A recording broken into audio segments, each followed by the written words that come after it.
Streaming on clickorlando.com, you're watching News 6 at 10 p.m. It's hard to see because you're in disbelief. And wow, what did I just see? Tonight, a witness recounts the terrifying moments a teen was hit by a car outside a high school. Plus, officials in the City Beautiful are prepared for a jam-packed weekend of events, how AI is being used to help crack down on potential dangers. And could the Jaguars be spotted in Orlando? The excitement building after news the team could play in Central Florida, at least temporarily. Thanks for joining us tonight. I'm Matt Austin. There were some frightening moments outside Olympia High School this morning after a student was hit by a car while walking to school. Investigators say the driver may have had a medical emergency which caused them to run that red light, striking the student in the marked crosswalk. News 6 Orange County community correspondent Troy Campbell is speaking with a witness. Troy? Troopers say the student was walking across this crosswalk early Friday morning. We spoke to a witness who says he saw that vehicle strike the student. It's hard to see because you're in disbelief. And wow, what did I just see? Her shoes were in the middle of the road. It hit her so hard it knocked her shoes off. David Wallace says he was driving to work along South Apopka Vineland Road when he saw a teen girl get hit by a vehicle. It was at a girl, and I was like shocked. I thought maybe it was like trash or something fell off of a van. But yeah,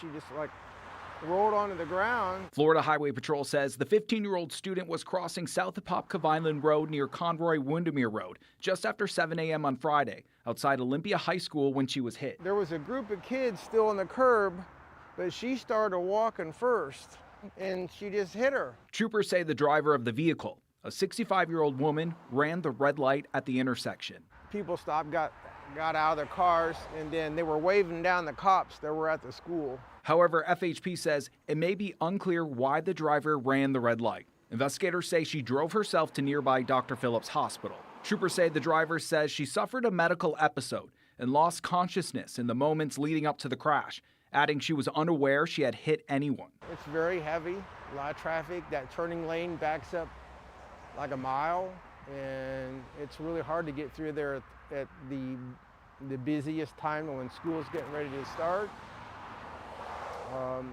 It's chaos. Wallace says going forward, he would like to see a crossing guard at the intersection in front of the school. I'm on this road every week, and I've never seen a crossing guard at this intersection. So it really surprised me that they don't have one, because this probably would have been avoided if there was a cross guard or flashing lights even, because there's a lot of students that do cross there to go to the high school.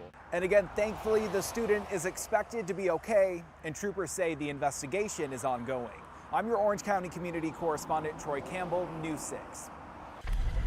Thank you, Troy. As we look live at our Light Orlando Delivering Hope cam, downtown Orlando is going to be absolutely packed this weekend as tens of thousands pour in for a stacked lineup of events. EDC kicking off today, as you can see from Camping World Stadium. It is moving right now. Then you have the Orlando Magic against the Boston Celtics and the Orlando Pride versus Seattle Reign. That's wrapped up just a little while ago. And the musical Water for Elephants at the Dr. Phillips Center. Amid all the fun, city and county officials warn there may be dangerous drug activity at EDC, as well as heavy traffic and increased security as those crowds fill the streets. Your Orange County community correspondent Jarrell Baker is live downtown with more on how the city is preparing for the big weekend. Here on South Tampa Avenue, you can see several people making their way to the Electric Daisy Carnival in Orlando as the three-day event kicks off this Friday. Just the energy, everybody coming together, the crowd roaring, and the bass bumping. Just the music, the vibe, the dancing, meeting new people. The Orange County Medical Director's Office says that first responders are prepared for the big crowd this weekend, but they're also sharing a recent alert from Project Overdose about the rise of a deadly opioid, carfentanil, in Orange and Seminole counties. We just want to warn people, listen, we know there's going to be drugs there, but be careful. One pill might kill you at this festival. Project Overdose CEO Andre Bailey unveiled an AI system with Seminole County Sheriff's Office last week, Drug Alert AI, using real-time data to track drugs. we saw an over 400% increase in carfentanil positive tests just over 90 days. So carfentanil is going to be a tiny powder that would be mixed in with other drugs. You would never take carfentanil on its own. He says they believe the festival will be a hotspot for dangerous drug activity. That's why they're warning people ahead of time. Don't buy your drugs at the festival. Test whatever you're doing. Now this weekend, festivities also include the Orlando Magic game, the Orlando Pride playoff game, and the musical Water for Elephants at the Dr. Phillips Center. While many at EDC are looking to have fun, they're also planning for safety. Make sure you're with a good group. I think that changes for everything. Even the security is not as good as it needs to. Being with a good group of support that you can be with that are looking out for you. Dozens of road closures are also planned for these events. Mayor Buddy Dyer recommends that people consider using the many transportation options available to get around downtown and to avoid the area if you don't plan to attend any events. In Orange County, Jarrell Baker, News 6. Meteorologist Jonathan Kegas joins us now. So how is that forecast going to look for this very busy weekend? It's going to be pretty nice, I think. We're going to see a little more humidity. You felt that a little bit today, certainly on the warmer side. And then once we get into Sunday, I think we're going to be tracking a couple of thunderstorms. A few of these could get a little rowdy. I'm not expecting widespread severe weather. I'm not really even expecting widespread thunderstorms. But the few that are out there could get a little strong again in the green area up and down I-95 and then pretty much paralleling the Florida Turnpike and then into North Florida. That's all because of a strong cold front that's going to take our temperatures that are nice and mild right now into the upper 60s and lower 70s and turn them back by Tuesday morning into the 30s and 40s. The front is now just starting to get into the United States. That light blue color on your screen there, that's where the actual air temperatures are in the 20s. You see it's in the mid-30s in Sioux Falls, 40 in Minneapolis. That arrives and starts knocking on the door Sunday evening. The coldest, the core of the cold anyway, settles in by Tuesday morning. We're going to have that part of your forecast, Matt, coming up at about 10:17. Jonathan, thank you. We'll look forward to that. Well, in Marion County, a shooter accused out of jail tonight is the Marion County Sheriff's Office investigates a potential deadly stand your ground case. The Marion County Sheriff's Office says they were called to Southwest 49th Avenue, just southwest of Ocala, over a shooting between a driver and another man. That man, 37-year-old, was taken to the hospital where he died. Officials say the shooter was initially taken into custody but was released as the case is now being investigated as a stand your ground incident. The parents of Michael Millette, the Volusia County boy killed by dogs in his neighborhood, are now suing their HOA. According to a complaint, Millette's parents say the HOA was negligent in failing to keep the front gate in working condition despite knowing it was broken, allowing the dogs to come into the community from an outside neighborhood. It also alleges the HOA knew there was an issue with the dogs entering the community before the attack happened. The lawsuit seeks damages in excess of $50,000. Could the NFL be returning to Orlando or coming to Orlando? Really, all day we've been reporting that the Jacksonville Jaguars could call Camping World Stadium home for at least one season. News 6's Laverne McGee is downtown looking at the future of football in Orange County. I'm in downtown Orlando right now. That's Camping World Stadium off in the distance. And Orlando City Commissioner Shan Rose tells News 6 that it looks like the Jacksonville Jaguars will be playing there in the 2027 season. I'm Laverne McGee for News 6, and we talked to her about what those plans look like. We just got the word that the Jaguars have decided to move forward with coming to Orlando, so next is to vote at NFL. The temporary move comes as the Jacksonville Jaguars' home field, Everbank Stadium, prepares for a massive $2 billion renovation. That project is forcing the team to find a new home for the 2027 season. And Orlando will be ready. Camping World Stadium is undergoing its own $400 million transformation. The ambitious makeover will expand seating to 65,000 fans, add premium suites, and wrap the stadium in a striking new metallic exterior. Construction teams will be racing to complete new upper bowls and modernize amenities by summer 2027, just in time for the Jags' arrival. What separates us from Gainesville, because that was our competitor, is that we're family friendly. And so, like, the players can just come with their family. They can enjoy. It's more to Orlando than just coming to the game. In Orlando, Laverne McGee, News 6. Well, on Monday afternoon, Orlando City leaders will meet to further discuss what those renovations Laverne just mentioned at Camping World Stadium will entail. Here's another look at the renderings. Monday's meeting starts at 1:30. Today marks the 37th day of the government shutdown, the longest now in U.S. history, and the stalemate continues in Congress. Democrats say they'd be willing to reopen the government if Republicans agree to extend another year of those tax credits for the Affordable Care Act. Have Republicans? They have rejected that offer so far. Meanwhile, just in, the U.S. Supreme Court has granted the Trump administration's emergency appeal to temporarily block a court order to fully fund SNAP food aid payments in full. The original court order had given the administration until today to make the payments, but the appeal asked to suspend any court orders requiring it to spend more money than is available in a contingency fund. Instead, they will work on a partial SNAP payment system. And we are now well into the first day of FAA mandated flight reductions. The map here you're looking at shows the state of our nation's airports right now. Orlando International Airport has reduced flight schedules today by 4%. It's expected to grow to 10 by next week. News 6's Tylisa Hampton was at Orlando International with the ripple effect. As passengers rush to their gates, some could be met with these red lines over their scheduled flight that say delayed or canceled. It's kind of like playing a little bit like roulette right now when flying. The Orlando International Airport is among 40 major airports having to cut down on flights by 10%. The FAA noting increased reports of strain on the system from both pilots and air traffic controllers since the beginning of the government shutdown. Honestly, I think it's ridiculous. They need to get it together and do what they have to do to satisfy the rest of the world. This is crazy. Many airlines responding to the changes. American says across the board, all the reductions amount to 220 flights canceled each day, noting they would communicate and accommodate with customers. Delta and Southwest giving similar options, and the same goes for United that states long-haul international flying would not be impacted, but regional and domestic would. Then yeah, I'm concerned because I need to get home. So that would affect me. I was really scared because I'm coming in from Baltimore and, people have work. For some coming into Orlando, it was smooth sailing. No, I was more nervous flying from BWI to here. But now I'm not worried at all. Other passengers like them all flying to the EDC festival, hoping flying out won't be a hassle. We could always rent a car. It's not that far. We could rent a car and drive. Is it? No. I have to get back to work. And leaving Monday, hopefully. Reporting, I'm Tylisa Hampton.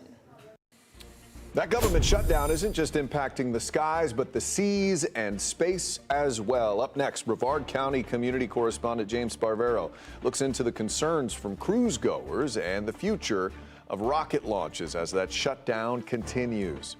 Plus, a piece of surfing history could soon be yours if you're ridiculously wealthy. The special auction happening in Cocoa Beach. You're watching News 6 at 10. We are live on a Friday night. We're covering Winter Springs, DeLand, and all of Central Florida.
Welcome back from the airports to the seaports. A lot of vacationers going on a cruise at Port Canaveral got to the coast through the Orlando airport. Your Cape Canaveral community correspondent James Sparvero meets a few of those passengers worried about how they're going to get home. James also has an update on how the shutdown is impacting the space industry.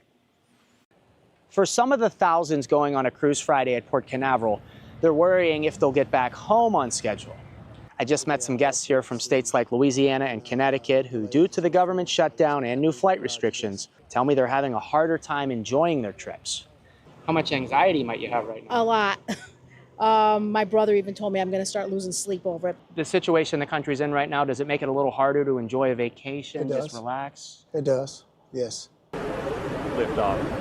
Thursday, I reported the FAA warned rocket launches would be affected by fewer flights at airports too. It's going to include restrictions on space launches. And now we know exactly what Director Brian Bedford meant. As the Space Coast eyes another record for total launches in a year, now the FAA says for the time being, you won't be able to catch a launch between 6 and 10 in the morning. It's frustrating as a congressman from this area when we're seeing this incredible boon in our space industry to see us not working at 100%. When the shutdown started, Congressman Mike Karadopoulos told us NASA's crewed Artemis II moon mission would not be impacted. More than 30 days later, given the shutdown's still not over and now we're seeing some launch restrictions, I asked Friday if he still believes that. Are you still confident Artemis II could launch as soon as February? We are still on target for the February launch for Artemis II, the first time we'll go around the moon since 1972. But what I'm so concerned about, and the reason why I voted to keep the government open, is this just isn't about space, it's about all travel. I want the government to be open, want business to be open, want to be able to go to and fro. We have no control over it, so keeping our fingers crossed. In Brevard County, I'm your Cape Canaveral community correspondent, James Sparvero, News 6. Well, a heads up now if you drive a Honda. The company says it's recalling more than 400,000 Civic sedans over a wheel defect that could cause the tires to detach from the car, creating a pretty serious crash risk. 2016 to 2021 Civic models equipped with 18-inch alloy wheels are impacted. Dealers will inspect and replace wheels and hubs if needed at no cost to the owners. How about a chance to own one of the first surfboards, one of the greatest surfers of all time? Cocoa Beach's mayor is getting ready to auction off this board. It belonged to a young Kelly Slater. You ever heard of that guy? There's Kelly's board in the early 80s. He was about 10 in that picture there. The mayor says the board was passed down to him when he was surfing growing up. The auction is set to go live Saturday, the 15th, after the mayor unveils Slater's board at the Florida Surf Museum inside the Ron John Surf Shop. We're going to put it at a no reserve price starting at $1 million and just see what happens. If it doesn't sell, it'll be sitting here in the museum for people to view. The most expensive surfboard in the world. All right, the auction is Saturday. Again, $1 million for an old, tiny surfboard. Good luck with that investment. All right, let's get you over to meteorologist Jonathan Kegis. If you were investing in the weather right now, you'd be raking it in, Mr. Kegis. Sell, sell, sell, though, if you do not like the colder air coming. That is going to be working on the pipeline on the other side of the weekend. Again, if you like it on the warmer side, it's going to be warm, near record warmth, in fact, tomorrow and into Sunday. There's a live look. Port Canaveral, Brevard County with our Launch Credit Union camera this evening. We have air temperatures, again, nice and comfy, under clear skies at about 70 degrees at this time. We're hanging in the upper 60s in Palm Coast. Mount Dora, good evening. We're at 71. In the Villages, we are at 68 degrees. I think it's a mild start tomorrow as well. A few passing clouds out there to start your weekend. Temperatures back to the mid-60s in Orlando. We're starting your day in Melbourne at 68. Down the street in Palm Bay, we are at 66 degrees. Now, tomorrow afternoon, it's going to be another warm one. Just like today, maybe even a touch more humid than today. Back to the mid to upper 80s across Central Florida. Groveland, we're back to 86. Ocala, we are at 83 degrees as we crank up the warmth again. Now, rain chances tomorrow, they're at 20%, not completely zero. I think most of us are dry, though, but a stray downpour or thunderstorm going to be in the mix. Again, most of us are dry. You saw a couple of stray downpours in the mix. I think there'll be a higher coverage than what future radar just depicted there. Still, though, most of us, 80% of us, are going to be on the drier side once we get into tomorrow. It's going to be on Sunday. That's when the cold front starts to slide its way back through central Florida. And as we get closer to that front passing in the afternoon, this is where we'll see a slightly better chance. So here's 1 o'clock on Sunday. Couple of downpours, couple of thunderstorms in the mix. The darker the red, the heavier the rain. That's where we could see an isolated damaging wind gust or two. You will notice the storms are not, they're very few and far between. I think most of us are still dry on Sunday, but the issue is the storms that get out there could be on the rowdy side. That's something I'll be watching getting into Sunday. You see the front comes through. There's 10 o'clock in the morning, hardly a cloud in the sky as that cooler, drier air rushes in. Look at the wild ride, though, we're going in the temperature department. This is the feels like forecast. So actual air temperatures on Sunday back to 86 degrees. Then we have the cold front cross early on Monday morning. The temperatures will respond to some sunshine to get us into the low to mid 60s. And then once the sun goes down, that air drops like a rock, the temperatures do, hanging around 33 degrees. When you wake up on Tuesday morning, that's the wind chill. So that's the actual air temperature with about a 10 to 15 mile per hour breeze. It's going to feel really cold. It'll feel still like the upper 40s by the time we get to 10 o'clock in the morning on Tuesday. So a wild ride. These are the actual air temperatures. Again, the forecast for Tuesday morning. We're at 43 in Orlando, 34 in Ocala. Again, that is not the wind chill. That is the actual air temperature in Ocala. 30% shot for thunderstorms on Sunday. So again, a lot of us are going to be on the drier side, just watching for a storm or two to get a little rowdy into the afternoon, early evening. And then a gorgeous 7-day forecast. We are sunny for most of it. We are chilly for the first part with rebounding temperatures by week's end, Matt. That is a big drop, my friend. Thank you. There's a lot going on across Central Florida this weekend, from community runs to cultural festivals and Veterans Day celebrations. We have your 6 things to do next.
I'm meteorologist Michelle Morgan. Looking for something fun to do this weekend? Well, warmer weather is on the way and there are great community events happening this weekend.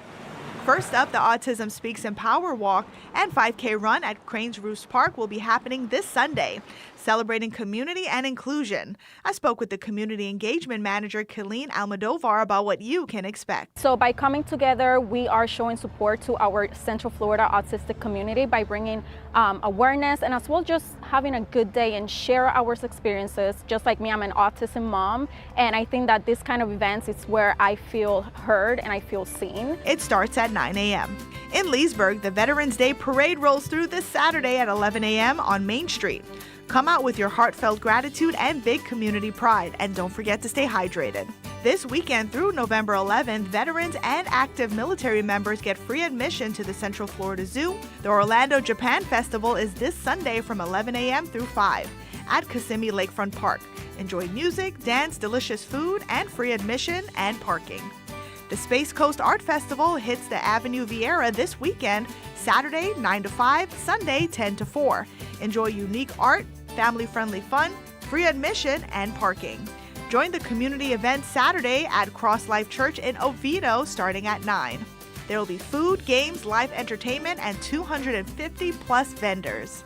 And if you have something fun happening in your town, let me know. I've been getting so many fun events from viewers just like you. Just head over to clickorlando.com or a News 6 app. Just click Contact Us.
You can find all of tonight's stories plus breaking news on News 6 Plus. It's free to download to your smart TV or streaming device. We hope you have a great night. See you at 11.